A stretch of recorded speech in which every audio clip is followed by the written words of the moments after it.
You think your money makes you untouchable? When I'm buried deep inside you, the only word escaping your lips will be more. When a Kenyan woman dared to tell the most powerful man in South Korea that he needed to learn some respect. The entire Gangnam nightclub went dead silent. She had no clue who he was. She didn't give a damn. Everyone anticipated he would end her that very night. Instead, he sent her orchids every single day for 30 days straight. And when he finally whispered in her ear, "When I'm inside you, the only word you'll remember is more," she couldn't sleep for nights. Because terror had morphed into hunger, and hunger into something far more lethal. Welcome to Miss V Stories, loves. Please like, share, and subscribe. The DJ stopped the track. Every single person in Club Zenith froze solid, witnessing the confrontation between the woman in the crimson dress and the man whose mere name made powerful people shake.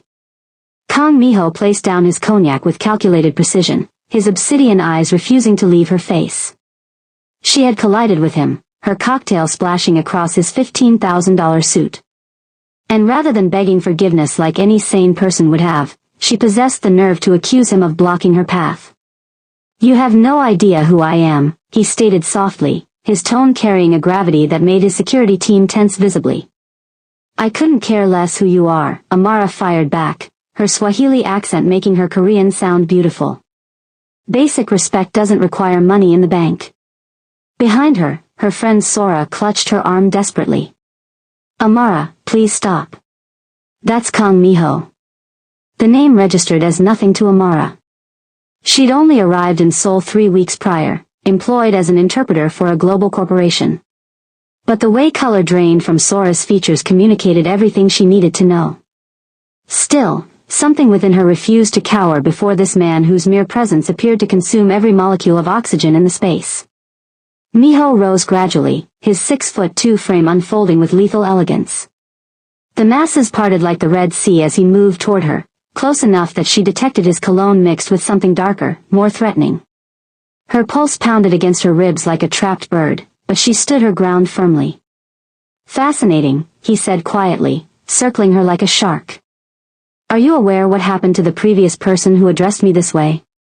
"I'm guessing you did something overdramatic and unnecessarily brutal," she countered, though her voice trembled slightly. The ghost of a smirk touched his mouth. For 5 years, nobody had possessed the courage to challenge him. People either craved his wealth, his protection, or his execution. But this woman desired nothing from him except an apology he never granted anyone. Something shifted deep in his chest, a locked vault creaking open for the first time since he'd inherited his father's criminal empire. "Your name," he demanded quietly. "Why? So you can put me on some ridiculous hit list?" "Your name," he insisted. And this time there was something altered in his voice. Not a threat exactly, but something that made her flesh tingle strangely. "Amara Achin," she declared, elevating her chin even higher.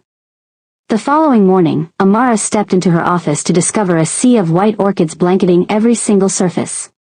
Her co-workers stared in absolute shock as delivery personnel kept bringing in additional arrangements. The cards simply stated, "An apology." KM. "These must have cost a bloody fortune," her supervisor breathed. "Who the hell is KM?"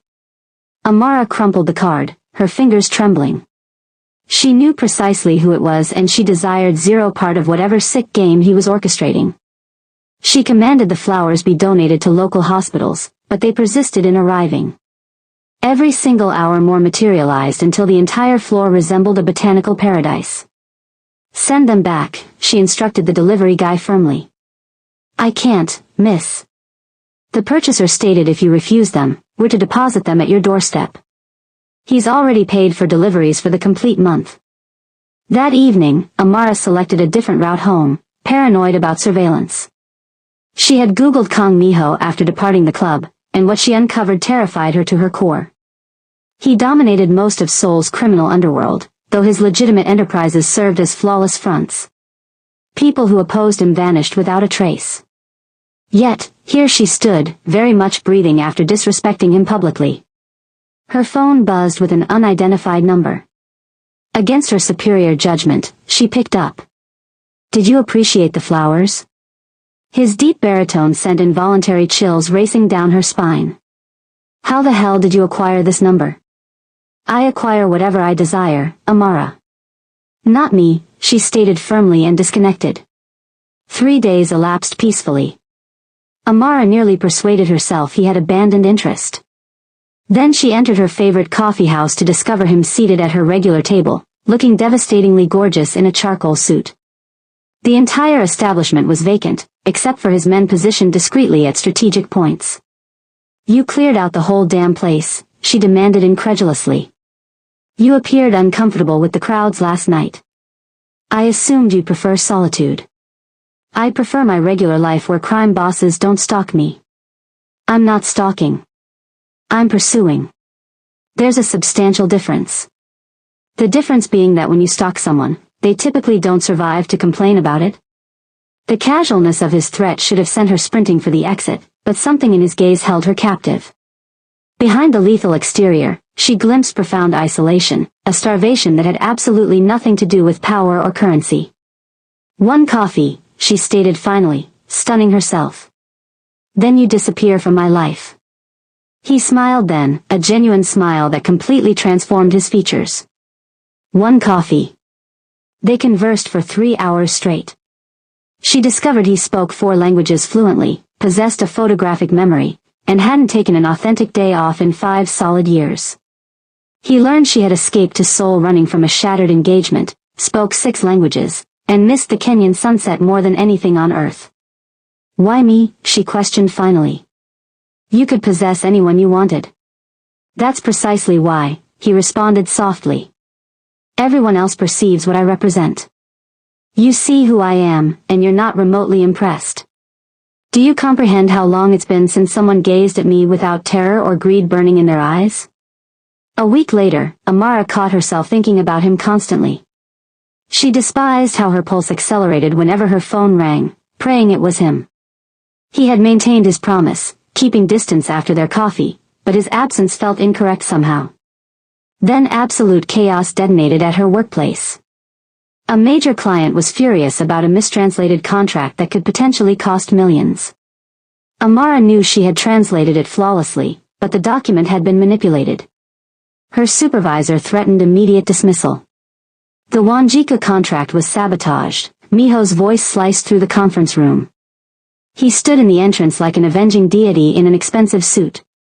I possess proof that someone in your IT division altered the digital file after Miss Aching submitted it. Her boss went pale. Mr. Kong, we had absolutely no idea you were associated with this account.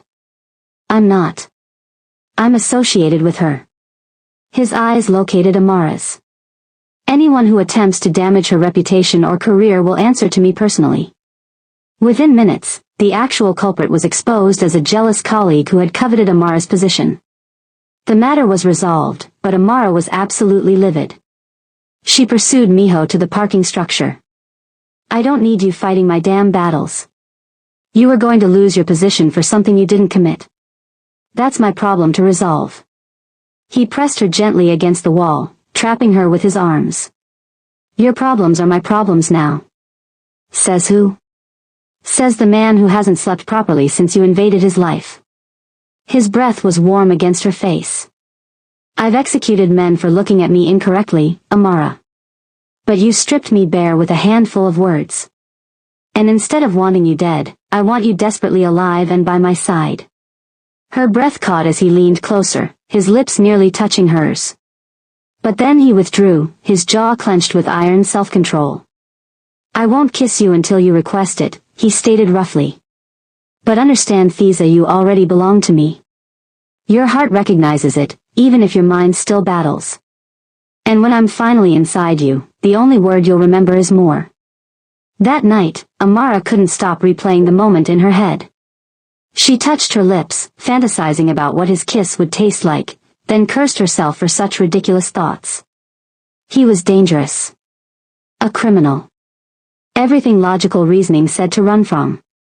Yet when he looked at her, she felt more seen than she'd ever felt in her entire life. Her phone rang at 2 a.m. I apologize for earlier, Miho's voice carried exhaustion. I crossed a line. Why are you awake? I told you. I can't sleep. Haven't been able to since that night at the club. That's ridiculous. Is it? You've rewired something in my brain, Amara. 20 years of careful control, obliterated because a beautiful woman in crimson told me I had zero manners. She found herself smiling in the darkness. You don't have manners. I'm learning them for you. 3 weeks into their strange dance, Amara attended a company gala. She wore a deep purple gown that hugged her curves, trying not to search for Miho in the crowd. He had promised to give her space to think. You look absolutely stunning, a smooth voice said behind her. She turned to find Lee Jae-min, the son of a prominent politician, smiling at her. He was classically handsome, Safia the kind of man her mother would approve of. Thank you, she replied politely, accepting the champagne he offered. Jae-min was charming and funny, making her laugh with stories about his travels. For a moment, she let herself imagine a normal life with someone like him. No danger, no underground empires, no constant looking over her shoulder. Would you like to dance? Jae-min asked, extending his hand. Before she could answer, the temperature in the room seemed to drop 10 degrees. Miho stood 10 feet away, his eyes locked on Jae-min's hand. He looked lethal in his black tuxedo, power radiating from every line of his body. I believe the lady promised this dance to me, Miho said smoothly, though his voice carried an edge that made Jae-min step back instantly. I didn't see you on the guest list, Kang, Jae-min said carefully. I don't need guest lists. His eyes shifted to Amara, softening marginally. Dance with me. It wasn't a question. Jae-min excused himself quickly, recognizing the territorial claim in Miho's stance. Amara should have been angry at his presumption, but the jealousy burning in his eyes made her stomach flutter dangerously. That was rude, she said as he pulled her onto the dance floor. That was restraint. What I wanted to do was break every finger that touched you. You can't just threaten every man who talks to me. His hand tightened on her waist, pulling her closer. Watch me. They moved together perfectly, as if they'd done this 1,000 times before. Other dancers gave them wide berth, sensing the intensity between them. You're insane, she whispered, though her body betrayed her by melting into his. Only about you. He spun her, then pulled her back against his chest. Do you think I enjoy feeling this way? Like I might die if you choose someone else? I've never needed anyone, Amara. Now I need you like air. That's not healthy. Nothing about my life is healthy. You're the only pure thing I've ever wanted to protect rather than possess. But you do want to possess me. Desperately, he admitted, his lips brushing her ear. But more than that, I want to deserve you. The next evening, Amara was working late when the lights in her office suddenly cut out. Emergency lighting kicked in, casting eerie shadows. She heard footsteps in the hallway too heavy to be the night security guard. Well. Kang's new pet, a voice said in accented Korean. 3 men entered her office, their intentions clear in their predatory smiles. He killed our brother. Now we take something precious from him. Amara's hand found the letter opener on her desk. I'm nobody to him. Lies. He's been distracted lately, making mistakes. You're the reason. Before she could scream, one man lunged for her. She slashed with the letter opener, catching his arm, but another grabbed her from behind. Terror flooded her system as she struggled against their grip. The window exploded inward. Miho swung through like some dark angel, his face a mask of cold fury. What happened next was too fast for Amara to fully process. Bodies flew. Bones cracked. Blood spattered the walls. In less than 30 seconds, all 3 attackers were unconscious or worse. He pulled her against him, his hands checking her for injuries. Did they hurt you? Tell me where they touched you, and I'll remove those parts from their bodies. She was shaking too hard to speak. He lifted her into his arms, carrying her out as his men flooded in to handle the scene. How did you know? She whispered against his neck. I always have someone watching you. I'm sorry. I know you value privacy, but I can't lose you to my enemies. Later that night, after police statements and medical checks, Miho took her to his penthouse. It was the first time she'd seen his private space. All clean lines and dark colorsa except for one wall covered in photos of sunset landscapes. Kenya, she breathed, recognizing the locations. You said you missed the sunsets. I've been collecting photographs, trying to understand what you left behind. The thoughtfulness of it broke something in her. Tears she'd been holding back finally fell. I was so scared, she admitted. He held her tighter. I would burn this entire city to ash before I let anyone hurt you. That's what frightens me. Not you, but what you make me feel. Like I'd forgive you anything, any darkness, just to stay in your light. Then we're both lost, he said roughly, tilting her face up. Because I'd become anything you needed. A better man, a worse one, a different one entirely. She rose on her toes and pressed her lips to his. The kiss was electric, desperate, full of weeks of suppressed longing. He groaned against her mouth, his control finally snapping as he backed her against the wall. Amara, he breathed between kisses. You have no idea what you do to me. Show me, she whispered, then gasped as his mouth found her neck. But even lost in passion, he was gentle, worshipful, treating her like something precious that might break. When clothes started disappearing, he pulled back, chest heaving. Not like this, he said hoarsely. Not when you're scared and vulnerable. When we're together that way, I want it to be because you want me, not because you need comfort. She wanted to protest, but he was right. Her emotions were too chaotic, too influenced by near-death adrenaline. Stay tonight, he said instead. Just sleep. Let me hold you and know you're safe. She nodded, and he led her to his bedroom. In his clothes, surrounded by his scent, she felt safer than she had in years. He held her all night, his body a protective wall against the world. Morning brought new complications. News of the attack had leaked, and suddenly everyone knew about her connection to Kang Miho. Photographers waited outside her apartment building. Her phone rang nonstop with reporters wanting statements. I can make it go away, Miho offered over breakfast. By threatening journalists? By controlling the narrative? Give them a different story. What kind of story? He took her hand across the table. The truth.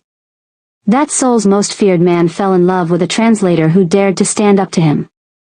Love, she echoed, heart pounding. What else would you call this madness? I think about you every second. I've memorized your laugh, your walk, the way you bite your lip when concentrating. I know you take your coffee with too much sugar, that you call your mother every Sunday, that you cry at animated movies but try to hide it. You've been watching me that closely? I've been loving you that closely. Before she could respond, his phone rang urgently. His expression darkened as he listened. What is it? She asked when he hung up. The Tanaka clan from Japan. They're moving into Seoul, trying to claim territory. This could mean war. Then you need to focus on that, not me. His eyes blazed. You're my focus. Everything else is just noise. People could die because you're distracted by me. People will definitely die if they threaten what's mine. He stood, pulling her up with him. I need you to stay in the penthouse for a few days. My security here is impenetrable. I have a job, a life. Both of which mean nothing if you're dead. Please, Amara. I nearly lost you once. Don't make me go through that again. The next few days passed in strange domesticity. Miho would leave for dangerous meetings, coming back sometimes with blood on his clothes, but his face would always soften when he saw her. She worked remotely, tried to maintain normalcy while living in his world. One evening, she found him on the balcony staring at the city lights with a glass of whiskey. You look tired, she said, joining him. The Tanaka situation is escalating. They want a meeting tomorrow. It could be a trap. Then don't go. He smiled humorlessly. If I don't, they'll see weakness. In my world, weakness means death. I hate your world. So do I sometimes. But it's the only one I know. He pulled her between his legs, resting his forehead against her stomach. When I was 15, I watched my father die because he showed mercy to an enemy. I swore I'd never make that mistake. What if there's another way? There isn't. There's only power and those who wield it. He looked up at her. Except with you. You make me want impossible things. A life where I wake up without checking for assassins. Where my biggest worry is what to cook for dinner. She ran her fingers through his hair. That's a beautiful dream. Stay with me and I'll make it real somehow. I know I'm asking too much. A normal man would court you properly, offer you safety and stability. But I'm not normal. I'm obsessed. Probably insane. Definitely dangerous. But I'm also yours completely and irrevocably. She kissed him then, pouring all her confusion and desire into it. He responded hungrily, lifting her onto the balcony railing, his hands steady and sure around her waist. You make me reckless, he growled against her throat. You make me brave, she gasped back. The meeting with Tanaka went badly. Miho came back with a split lip and fury in his eyes. They wanted 40% of his territory or they'd start a war that would paint Seoul red. Give it to them, Amara said, shocking him. What? Give them the territory. It's just money and power. You'll make it back. You don't understand. Showing weakness in negotiation means every other clan will try to take a piece. I'll lose everything my father built. Then you'll build something new, something better. He stared at her like she'd spoken in tongues. You really don't care about my empire. I care about you, the man, not the crown. Something fractured in his expression. He crossed to her in 2 strides, kissing her desperately. Marry me, he said against her lips. What? Marry me tonight. Tomorrow. Now. That's insane. We've known each other for barely 2 months. I've lived more in 2 months with you than in 30 years without you. He dropped to his knees, pulling out a ring she hadn't even noticed him carrying. Amara Achin, you've destroyed and remade me. Marry me. I need to think. The rejection hit him visibly. He stood slowly, pocketing the ring. Of course. I'm sorry. I shouldn't have. Yeah. She grabbed his face. I'm not saying no. I'm saying give me time to say yes properly. Hope flickered in his eyes. How much time? How about until after you solve the Tanaka crisis without starting a war? Challenge accepted. 3 days later, Amara woke to find Miho gone. A note said he had an early meeting with his lieutenants. She made coffee, trying to shake off the unease in her chest. Something felt wrong. Her phone rang. Unknown number. Miss Achin, this is Tanaka Kenji. I believe we should talk about your boyfriend. Her blood ran cold. What do you want? Come to the old warehouse in Gangnam. Alone. Or I start sending Kong pieces of his men. If you hurt Thema. 1 hour. Don't test me. She knew she should call Miho, but Tanaka would kill hostages if she did. Instead, she left a note saying she went shopping, then took a taxi to Gangnam. The warehouse was exactly as ominous as expected. Tanaka waited inside with 20 men, all armed. Beautiful and brave, he said appreciatively. I see why Khan lost his mind over you. Let his men go. Oh, I don't have his men. That was a lie. But you're here now, which is what matters. Her heart sank as she realized the trap. You're using me as leverage.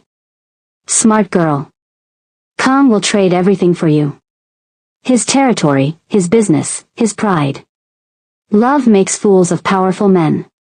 He won't come. He's too smart for that. Tanaka laughed. He's already on his way. We sent him a lovely photo of you walking in here. True enough, minutes later, tires screeched outside. Miho entered alone, his face a mask of deadly calm. Let her go, Kenji. Your issue is with me. Actually, my issue is with your father. But he's dead, so you'll do. Tanaka pulled out a gun, pointing it at Amara. Here's the deal. You sign over everything or I paint the walls with her blood. Done, Miho said immediately. Where are the papers? No. Amara shouted. Don't you dare give up everything for me. Everything means nothing without you, he replied, never taking his eyes off Tanaka. As Miho signed the documents, Amara noticed movement in the shadows above. His men were already in position. He was stalling. You know, Miho said conversationally, still signing, my father taught me something important. Never negotiate with someone who threatens what you love. Kill them instead. The lights cut out. In the darkness, chaos erupted. Gunfire, screams, the sound of bodies hitting concrete. Amara felt strong arms wrap around her, Miho's familiar scent enveloping her as he shielded her with his body. When the lights returned, Tanaka's men were down. Tanaka himself knelt bleeding, Miho's gun pressed to his temple. Please, Tanaka begged. I have a family. So do I, Miho replied coldly, then looked at Amara. What should I do with him, love?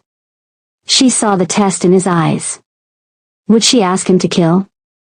Would she become part of his darkness? Let him go, she said quietly. But make sure he never comes back. Miho studied her for a long moment, then nodded. You heard her. Disappear. If I see you again, her mercy won't save you. Tanaka scrambled away, leaving Seoul that very night. Miho pulled Amara against him, his hands shaking slightly as they roamed her face, checking for injuries. You came here alone, he said, voice rough with emotion. You walked into danger for my men. I couldn't let people die because of me. You could have died. So could you, coming here without backup. I had backup. I always have backup when you're involved. He kissed her forehead, her cheeks, her lips. But we need to talk about you making unilateral decisions about your safety. That evening, back at the penthouse, the adrenaline finally crashed. Amara found herself sobbing in the shower, the reality of how close she'd come to death hitting her. Miho found her there. Fully clothed, he stepped into the spray and held her. I'm sorry, she cried against his chest. I'm not built for this world. You're stronger than any woman I know. You faced down Tanaka without flinching. I was terrified. But you did it anyway. That's true courage. He tilted her face up. Though if you ever do something that reckless again, I'll lock you in this penthouse. You wouldn't dare. Try me. The next morning brought unexpected visitors. Miho's mother arrived unannounced, elegant and cold as winter. She took one look at Amara and her lips pursed. So you're the reason my son has been making emotional decisions. Mother, Miho warned. Don't mother me. Do you know what people are saying? That the great Kong Miho has gone soft over some foreign woman. They can say whatever they want, he replied evenly. But Amara saw his jaw clench. His mother turned to Amara. How much? Excuse me? How much to leave? Everyone has a price. Amara felt Miho tense beside her, ready to explode, but she placed a calming hand on his arm. There's not enough money in the world, Amara said quietly. I love your son. It was the first time she'd said it aloud. Miho went completely still. His mother studied her for a long moment. You love him, even knowing what he is, what he does? I love him because of who he is with me. The rest we're working on it.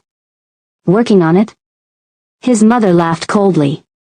You can't reform a man like my son. He was born to this life. Maybe. Or maybe he was waiting for a reason to change. His mother left shortly after, but not before pulling Amara aside. You'll destroy him, she said quietly. Love makes men weak in our world. His enemies will use you against him. Or I'll make him stronger. Give him something worth fighting for beyond territory and power. Naive child. You'll learn.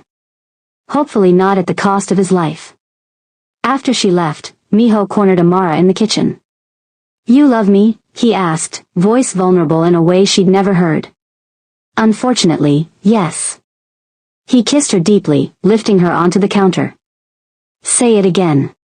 I love you, you impossible man. Marry me. Ask me again when your mother doesn't hate me. That could take decades. Then you better start working on it. 3 days later, Amara returned to her apartment to get more clothes. Miho was in a meeting he couldn't miss, but he'd sent 4 bodyguards with her. She was packing when she heard commotion outside. Her ex-fiancé copyright from Kenya stood in her doorway, having somehow gotten past security. Marcus, she gasped. What are you doing here? I came to save you from yourself, he said, pushing into her apartment. Your mother told me about this gangster you're involved with. You need to leave. Now. Not without you. Amara, this isn't you. Dating criminals, living in danger. You don't know me anymore, Marcus. You lost that right when you cheated. That was a mistake. One mistake. This man you're with, how many people has he killed? The question hit too close to home. That's different.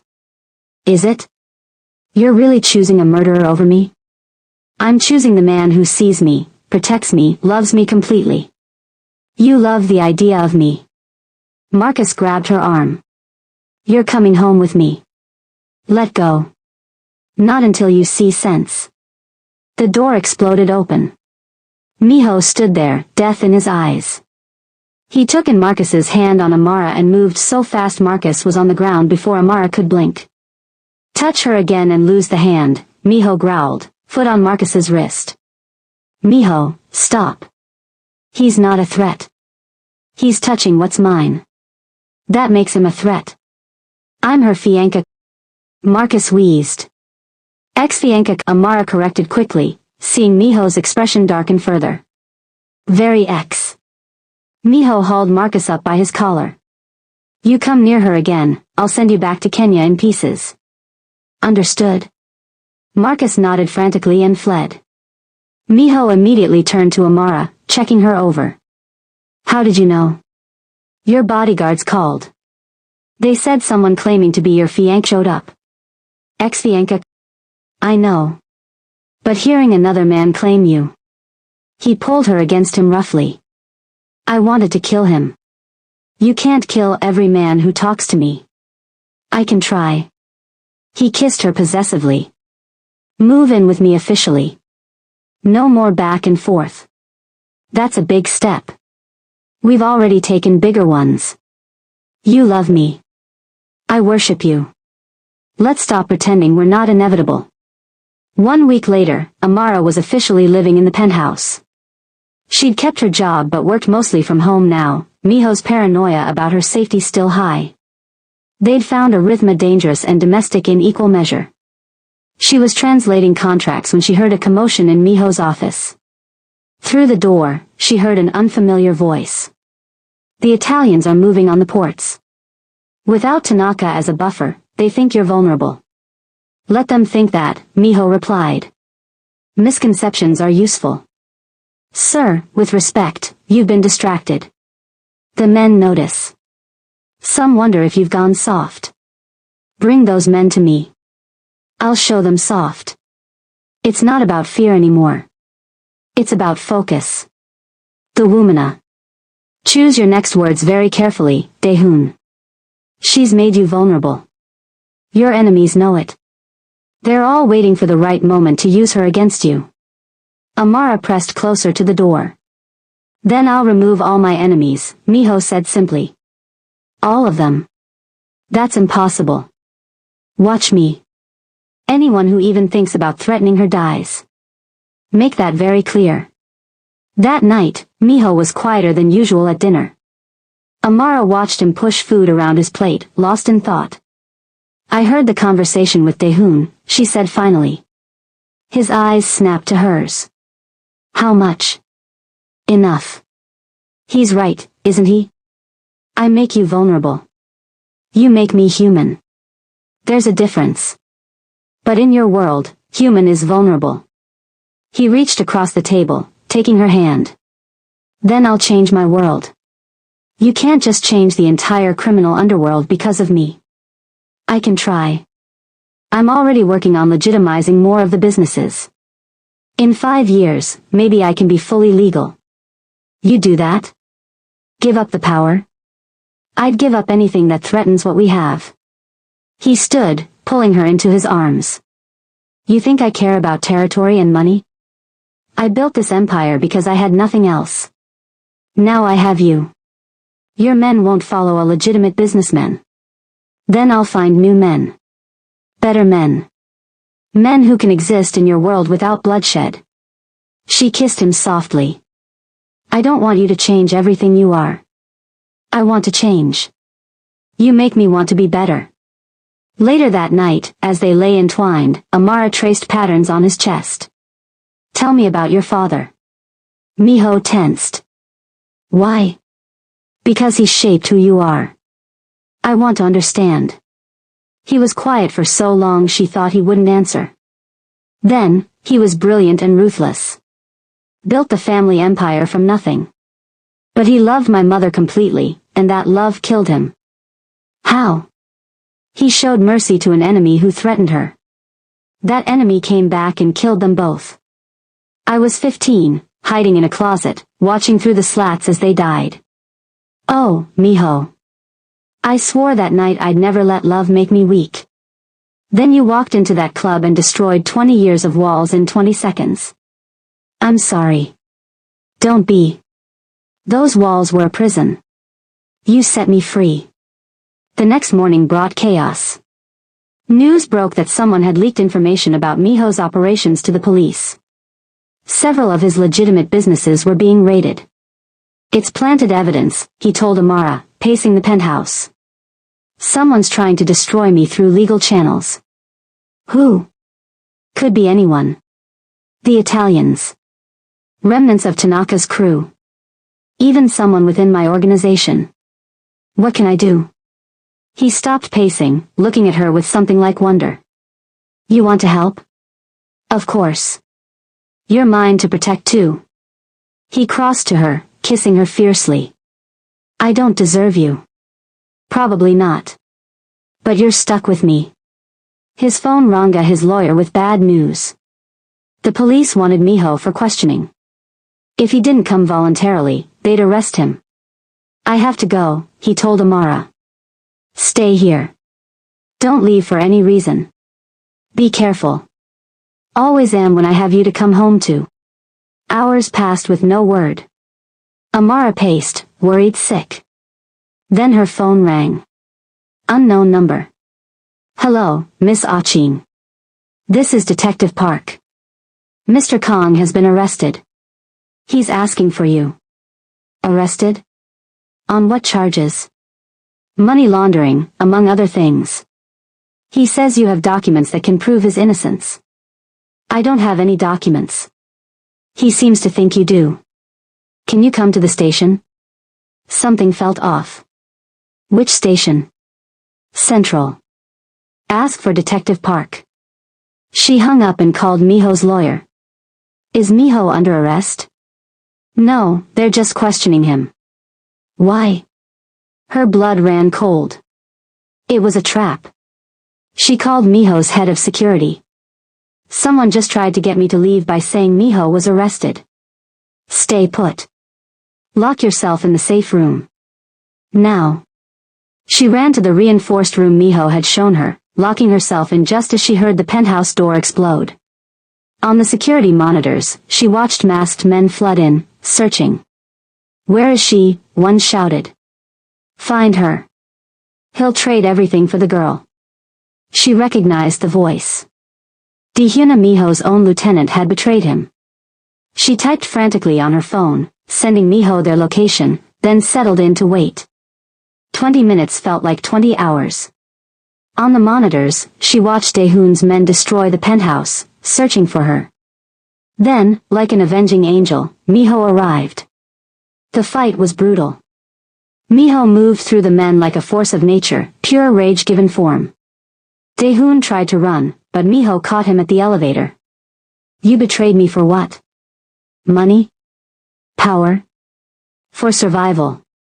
Daehun gasped. The Italians offered me your position if I delivered the girl. You've gone soft, boss. Someone stronger needs to lead. Soft? Miho laughed darkly. I'll show you soft. What happened next made Amara look away from the monitors. When she looked back, Daehoon was unconscious, and Miho was at the safe room door. It's me, love. Open up. She flew into his arms, noting the blood on his knuckles, the wild look in his eyes. You're safe, he breathed against her hair. You're safe. Daehoon is handled. He'll live, but he'll never betray anyone again. That evening, after police statements and cleanup crews, they stood in the destroyed penthouse. I'm sorry, Amara said. This is because of me. This is because of greed and betrayal. Never blame yourself for others' choices. But if you hadn't met Maya, I'd be half alive. Existing, but not living. He pulled her close. Every challenge, every threat, every difficulty is worth it because you're at the end of each day. The Italians won't stop. Then I'll stop them first. His phone buzzed. Perfect timing. The family heads are meeting tonight. All the major players in Seoul's underworld. That sounds dangerous. It is. Which is why you're coming with me. What? They need to see that you're not a weakness, but my strength. That anyone who threatens you declares war on me. 3 hours later, Amara found herself in a traditional Korean restaurant's private room, surrounded by the most dangerous people in Seoul. She wore a black dress Miho had selected as elegant but understated. So this is the woman who tamed the untamable, an older man said, studying her. I didn't tame anyone, Amara replied calmly. I simply showed him he had choices. Choices? Another man laughed. We don't get choices in this life. Everyone has choices. You choose violence. He's choosing change. Change? The Italian representative, Romano, leaned forward. Is that what we're calling weakness now? Miho's hand found hers under the table, squeezing in warning. But Amara was done being silent. Strength isn't just about how many people you can hurt. It's about what you're willing to build, to protect, to sacrifice for something beyond yourself. Pretty words from someone who's never had to make hard decisions. I chose to love someone everyone tells me is a monster. That was the hardest decision of my life. And what did you find? The older man asked, genuinely curious. A man worth saving. Silence fell over the room. Then Romano stood, sneering. This is pathetic. The great Kong Miho, reduced to a lovesick fool. The Italians formally challenge your control of the eastern ports. Challenge accepted, Miho said calmly. Single combat. Tomorrow night. You're out of practice. Too busy playing house. We'll see. As they left, Amara could barely contain her fear. Single combat. What does that mean? We fight. Winner takes the territory. Fight how? Hand to hand. To submission or death. Death? No, you can't. I can and I will. This ends tomorrow. No more challenges, no more threats to you. What if you lose? He stopped walking, turning to face her. Then promise me you'll leave Seoul. Go back to Kenya where you'll be safe. I'm not leaving you. If I die, yeah. You won't die. Because if you do, I'll resurrect you just to kill you myself. He laughed, pulling her into a kiss. I love you too. That night, neither of them slept. They held each other, memorizing touches and whispers, both aware this could be their last night together. If something happens, he started. Nothing will happen. But if it does, know that you gave me more happiness in 3 months than I had in 30 years. Stop talking like you're saying goodbye. He rolled them over, hovering above her. Then let me show you instead. His kiss was desperate, worship and need combined. She responded with equal fervor, pulling him closer, needing to feel alive and connected. When clothes disappeared and skin met skin, it was both ending and beginning. A promise written in gasps and moans. I love you, he breathed against her neck. Show me, she whispered back. He dyed her thoroughly and completely until they were both breathless and tangled, the dawn light painting their sweat-slicked skin gold.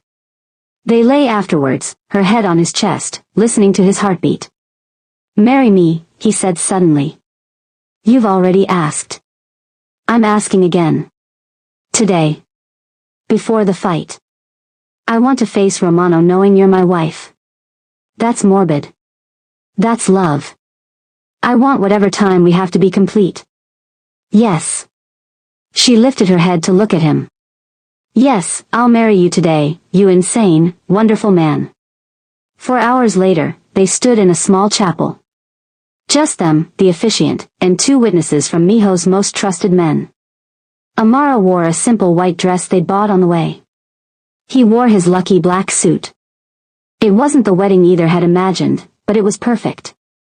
You realize you're now married to a criminal, he said as they exchanged rings. Former criminal.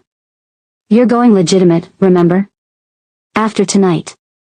After tonight, she agreed, kissing him as the officiant pronounced them married. The fight venue was an abandoned warehouse, a circle drawn in chalk on the floor. Hundreds had gathered. The entire underworld come to witness. Romano was bigger than Miho, muscled where Miho was lean. Last chance to back out, Romano called. Last chance to apologize for threatening my wife, Miho replied. The word wife rippled through the crowd. Romano's eyes narrowed. You married her today. I wanted her to have widow's rights when this is over. Confident. The fight began. Romano had brute strength, but Miho had speed and years of training. They circled each other, testing weaknesses. Romano struck first a heavy blow that Miho barely dodged. Amara watched from the sidelines, her nails digging into her palms.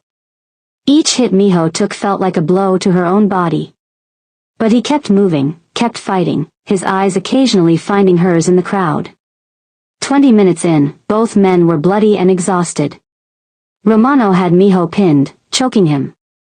Amara started forward but was held back by Miho's men.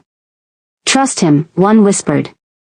Just when it seemed over, Miho managed to reverse the hold, using Romano's weight against him. In a move too fast to follow, he had Romano on the ground, arm bent at an angle that threatened to break. Yield, Miho commanded. Never. Yield or I break it. Then break it. Miho looked at Amara. She gave the smallest nod. Instead of breaking Romano's arm, Miho released him and stood. I don't need to break you to beat you. You've lost. Everyone here saw it. Romano struggled to his feet, humiliated but alive. This isn't over. Yes, it is, the older family head from the restaurant said, stepping forward. The challenge was met and won. Anyone who disputes this disputes all of us. One by one, the other family heads agreed. Romano left in disgrace, his claim to the ports dissolved. Miho immediately went to Amara, pulling her into his arms despite his injuries. You let him go, she said softly. You wanted me to. Since when do you care what I want in business? Since I realized you're not just my wife, but my conscience. He kissed her forehead. Take me home. I need medical attention and my wife's tender care. 2 weeks of relative peace followed. Miho kept his word about legitimizing, meeting with lawyers and accountants to transition his empire. But the underworld doesn't release its kings easily. One evening, Amara was cooking dinner when she heard the elevator. Too early for Miho. She grabbed a knife just as 3 men in suits entered. Government intelligence, one said, showing identification. We need to talk about your husband. What about him? He's been remarkably cooperative lately. Giving us information about other families, helping clean up Seoul's underworld. We're wondering why. Maybe he wants out. Nobody leaves his position alive. Unless.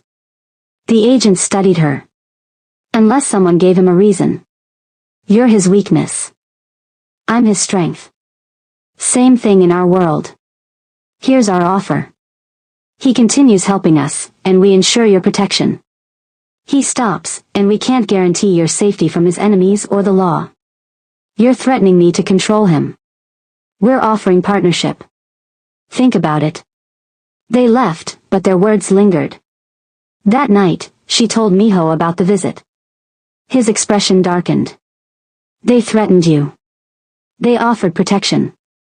Same thing. I'll handle it. How? By giving them what they want? Information, cooperation, whatever it takes to keep you safe. You'd work with the government? Betray your own people? I'd betray the world for you. The next month was a delicate dance. Miho fed information to the government while maintaining his position in the underworld.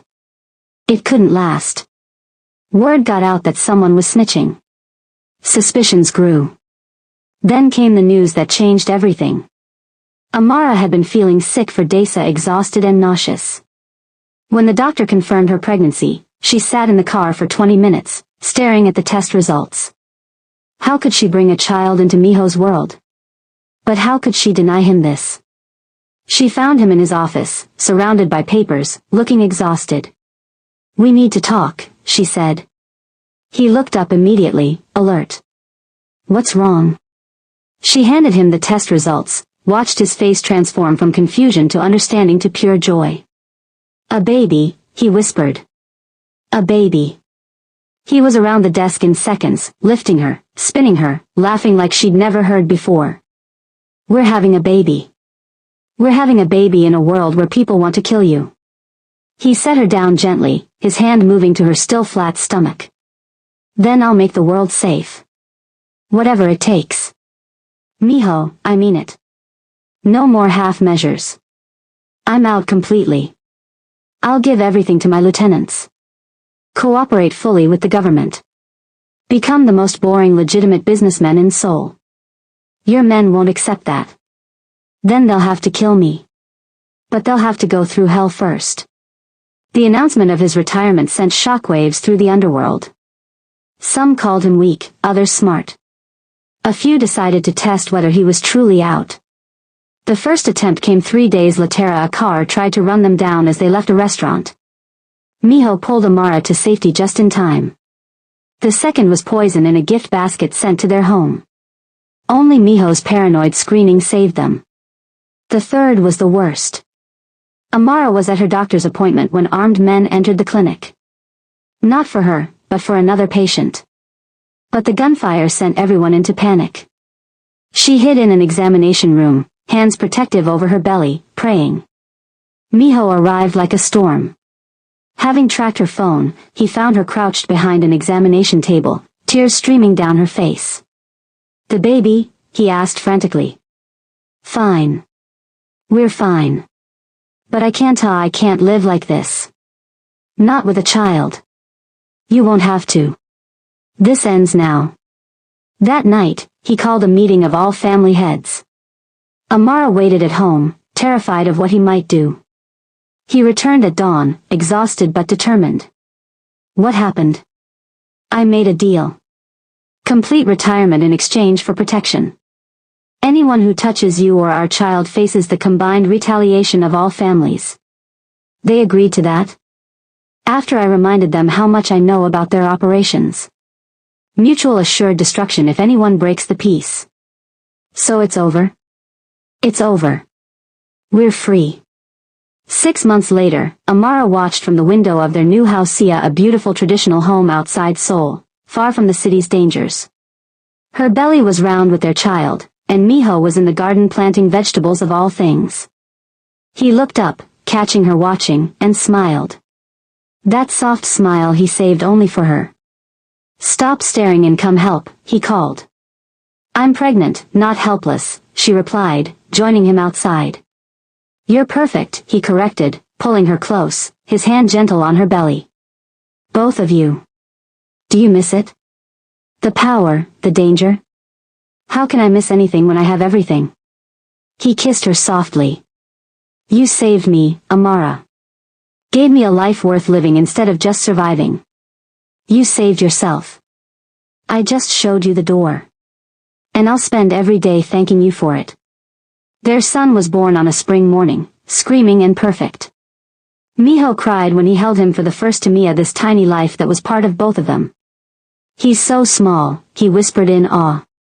He'll grow, Amara assured him, exhausted but happy. What if I'm a terrible father? What if I'm like mine? Your father loved you. You love our son. That's what matters. I love you, he said, kissing her forehead. Thank you for this life.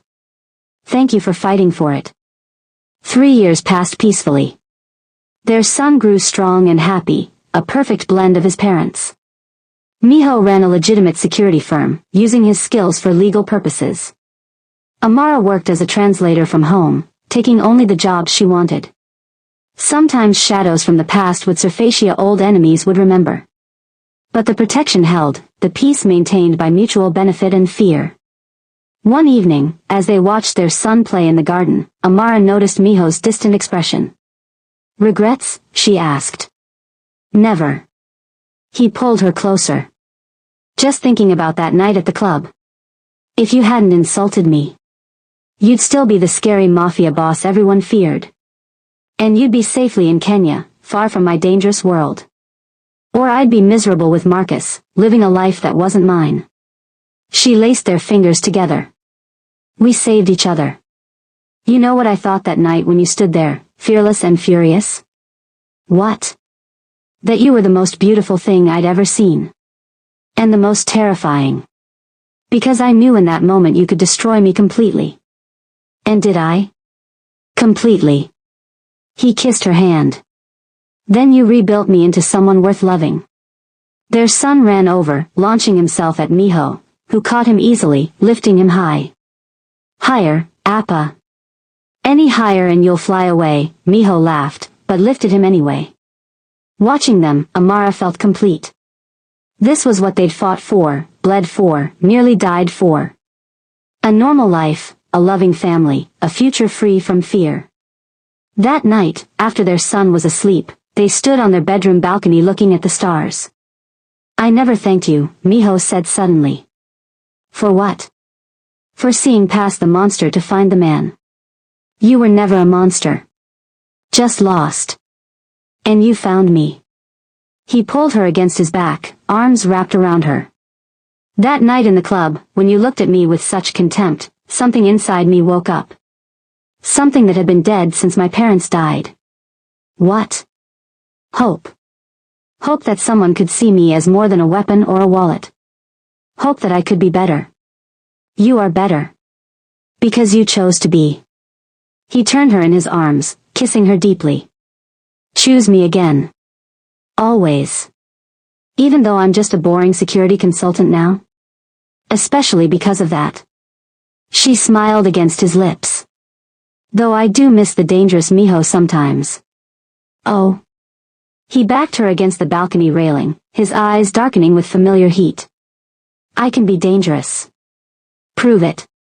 He died at carrying her to their bed, worshipping her body with the same intensity he'd once brought to running an empire. Some things hadn't changed.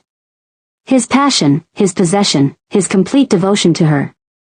Afterwards, as they lay tangled and breathless, he traced patterns on her skin. What are you thinking? She asked. That night when I said you'd only remember more when I was inside you. She laughed, hitting his chest. That was terribly arrogant. But accurate. Insufferably accurate. I love you, Mrs. Kong. I love you too, Mr. Kong. 5 years later, with 2 children now and another on the way, they attended a charity gala in Seoul.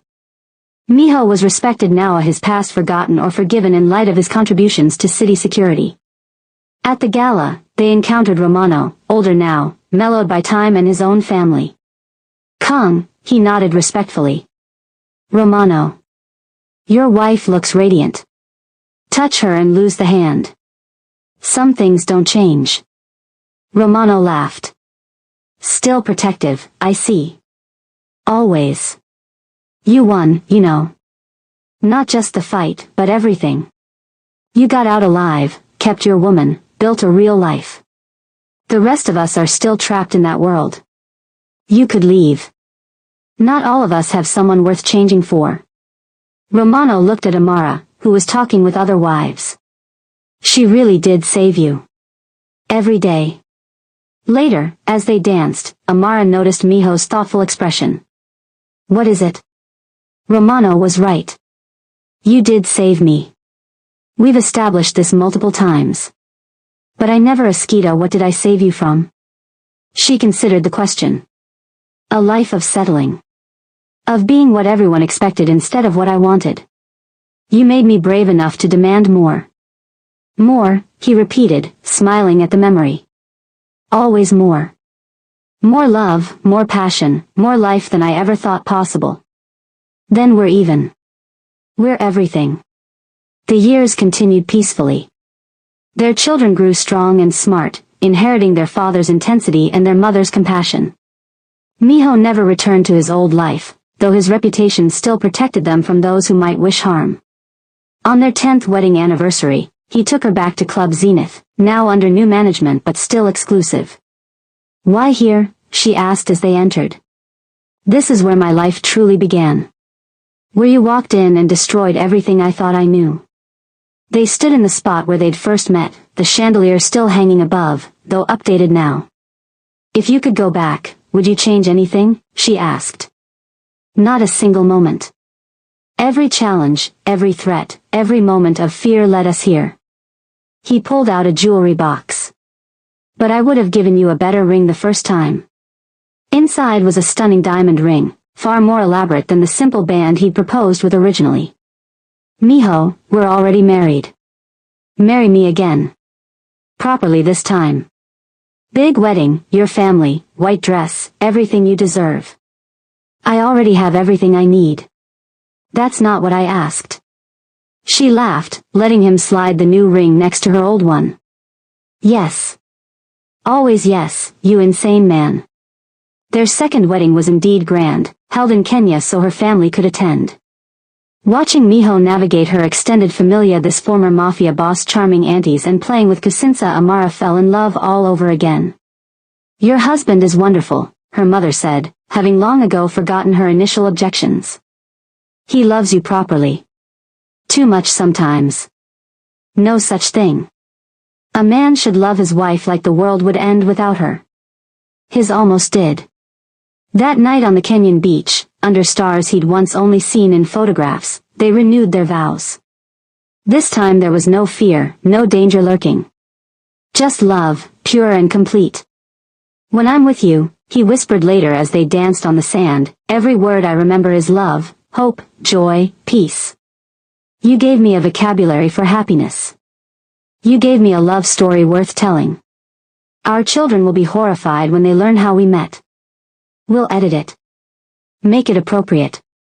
Leave out the death threats and criminal empire. Maybe emphasize the flowers and coffee dates. He laughed, spinning her under the stars. I love you beyond words, beyond reason, beyond life itself. I love you too, my reformed gangster. Former reformed gangster.